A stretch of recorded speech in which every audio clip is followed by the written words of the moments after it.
नमस्कार बंधुरा आमी सुष्मिता चले एलाम तोमादेर सामने आज के आबार होच्छे लांच बक्स रेडी भिडियो निये। एई देखो प्रथमेई देखते पाচ্ছ एखाने आमी सादा भातटा टिफिन बाटिते गुछिये नियेछि और तार साथे आजके करेছিলাম पंचम व्यंजन जेटा होच्छे देखो एखाने करेছিলাম भेंडी भाजा, एखाने आछे पटल भाजा, आलू भाजा। आलूगुलोके चकचक करे भेजेছি এই কারণে আমার ছেলে না এই রকম খেতে আলু ভাজাটা খুবই ভালোবাসে, তাই অল্প করে একটু আলু ভাজা করেছিলাম ওর জন্যই, সাথে ওর বাবাকেও একটু দিয়ে দিলাম। আর এইখানে করেছি কচু শাক। আর তোমরা দাঁড়াও কচু শাকটা দেখে ভেবো না যে রোজই কচু শাক একই কচু শাক খাচ্ছে, না। আগের দিন কিন্তু আমি কচু শাকটা ছোলা দিয়ে করেছিলাম, কিন্তু আজকে দেখো শুধু কচু শাকটা করেছিলাম।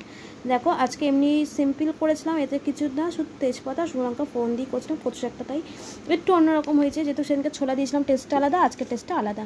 আর রোজ কেন কচু শাকটা খাচ্ছি এই কারণে আমাকে ডাক্তার দেখেছিলাম, ডাক্তার আমার না রক্ত নেই একদম, তার জন্য ডাক্তার বলেছে যে কচু শাক খেলে কুলেখাড়ার রস তো খেতে বলেইছে, ওষুধও দিয়েছে যদিও, কিন্তু মেন ব্যাপার হচ্ছে আমি কুলেখাড়াটা একদমই খেতে পারি না। যার জন্যে ডাক্তার আমি অনেকেই বলেছে, যে আমার অনেক বান্ধবীরাও বলেছে যে তুমি কচু শাকটা খাও, খেলে দেখবে যে রক্ত হয়। তার জন্যে আমি এখন চেষ্টা করি প্রায় কচু শাকটা খাওয়ার। তাই এই কচু শাকটা দেখো এই দুদিন আগে আমি ছোলা দিয়ে করেছিলাম কালকের, আজকে আমার শুধু করেছি কচু শাকটা ছোলা ছাড়া। আর সাথে করেছিলাম ডাল। আজকের ডালটা কিন্তু টক ডাল করিনি, আজকে করেছিলাম একদম সিম্পল রসুন ফোড়ন দিয়ে শুকনো লঙ্কা ফোড়ন দিয়ে ডালটা করেছিলাম। এই দেখো তা রসুন ফোড়ন ডাল দিয়ে তোমরা ডাল কারা কারা খেতে ভালোবাসো অবশ্যই কমেন্ট করে জানিও। তাই এখানে ডাল দিয়ে নিয়েছিলাম, আর সাথে যেটা দিয়েছিলাম একটা ডিম সিদ্ধও দিয়ে দিয়েছি। এই যে তো এই ছিল আজকের লাঞ্চ বক্স। তো কেমন লাগলো আজকে লাঞ্চটা অবশ্যই কমেন্ট করে জানিও বন্ধুরা। যদি ভালো লাগে লাইক কমেন্ট শেয়ার করে দিও, আর যারা আমার চ্যানেলটা নতুন দেখছো তারা প্লিজ বন্ধুরা সাবস্ক্রাইব করে দিও বন্ধুরা। বাই বাই, দেখা হবে নেক্সট কোনো ভিডিওতে। সবাই খুব ভালো থাকবেন, সুস্থ থাকবেন। আজকের মতো টাটা। আর একটা গন্ধরাজ লেবু দিয়ে দিলাম, লেবুটা টক তো খেতেও খুবই ভালোবাসে, যেই তো আজকে টক ডাল করিনি তার জন্য মনে হলো যে তো আমি এখানে একটা লেবু দিয়েই দিই। তা অন্যদিন টক ডাল করলে তাহলে লেবুটা দিই না, তা আজকে যদি টক ডালটা করে নিই সিম্পল।